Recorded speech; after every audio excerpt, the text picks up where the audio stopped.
Jamaah Mimbar Unima yang berbahagia, di suatu pagi ada seorang dosen yang sedang mengajar sebuah mata kuliah psikologi sosial. Di awal perkuliahannya, dosen ini membawa sebuah penghapus dan berdiri di tengah-tengah kelas mahasiswa. Dosen ini kemudian memegang penghapus ini dan bertanya kepada seluruh mahasiswa yang hadir di kelas itu. Apa yang akan terjadi jika saya menggenggam penghapus ini dalam waktu 1 menit? Lalu banyak jawaban dari mahasiswa. Pegal pak, kram pak, kesemutan pak. Baik, kata dosennya. Dosen itu lalu melanjutkan pertanyaan kedua kepada mahasiswa. Apa yang akan terjadi kepada saya jika penghapus ini saya pegang selama kurang lebih 1 jam? Berbagai macam jawaban pun mulai bersautan dari mahasiswa. Pegal pak, tidak nyaman pak, mulai lemas pak, gemetar pak, dan jawaban serupa yang itu memang akan mewakili kondisi seorang dosen apabila penghapus ini terus-menerus dipegang dalam waktu 1 jam. Pertanyaan terakhir yang dilempar oleh dosen adalah, apa yang akan terjadi kepada tangan saya, diri saya, tubuh saya apabila saya dalam 12 jam terus-menerus memegang penghapus ini tanpa henti? Tiba-tiba keadaan kelas hening semuanya. Tidak ada satupun mahasiswa yang berani menjawab. Kemudian dosen itu melanjutkan perkataannya. Tentu, jika itu terjadi, saya akan langsung dilarikan ke rumah sakit. Kenapa? Karena sudah pasti kondisi tubuh dan tangan saya akan mengalami cedera. Dosen itu pun lalu melanjutkan kalimatnya, mahasiswa sekalian, ternyata beban yang kita hadapi saat ini bukan seberapa lama kita memegang, tetapi seberapa sering kita meletakkan beban ini dalam kehidupan kita.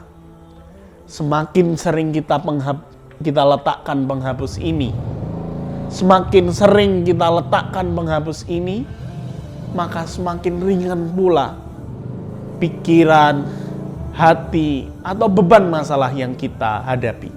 Sebaliknya, jika semakin sering beban ini kita cengkram, kita bawa, maka diri kita yang akan mengalami kesusahan.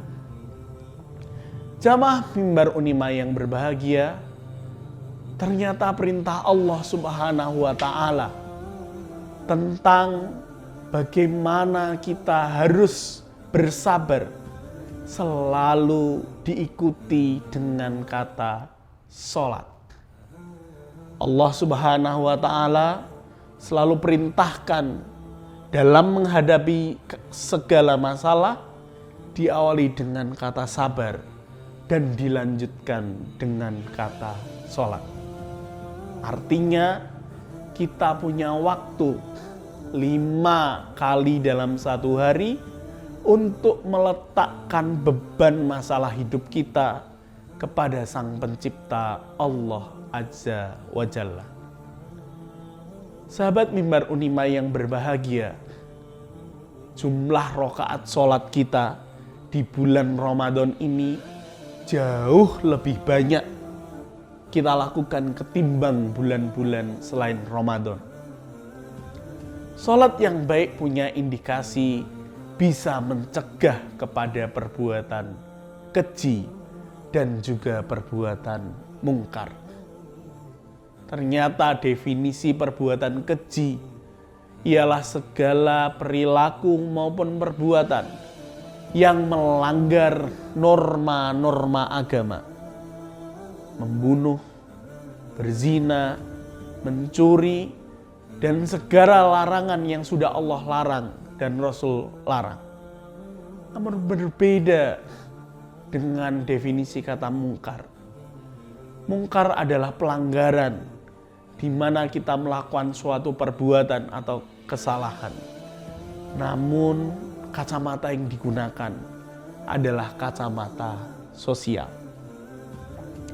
Jamaah Mimbar Unima yang berbahagia, untuk itu di banyaknya jumlah rakaat yang kita lakukan selama bulan Ramadan, kita coba introspeksi diri, cross check kepada pribadi kita, apakah sholat kita yang sudah berulang kali kita lakukan sudah menembus batas menghindarkan kita dari perilaku keji dan mungkar, atau justru sebaliknya, sholat yang kita lakukan baru sebatas menggugurkan kewajiban dan rutinitas saja, belum mampu untuk mencegah dari perbuatan keji dan mungkar.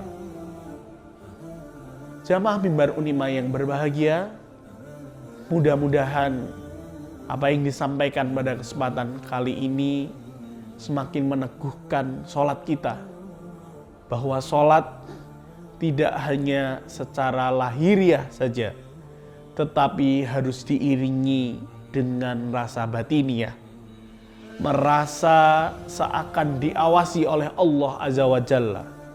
Tidak cukup hanya menghafal kalimat takbiratul ihram hingga salam, tetapi perlu ditambah dengan seakan-akan kita diawasi betul oleh Allah Azza wa Jalla. Dengan begitu, derajat takwa kita semakin meningkat. Dengan begitu, kualitas hidup kita juga akan semakin meningkat. Jika ada yang belum sesuai keinginan atau harapannya sampai detik ini, coba kita cek bagaimana ibadah sholat kita kepada Allah Subhanahu wa ta'ala. Nun wal qalami wa ma yasturun. Assalamualaikum warahmatullahi wabarakatuh.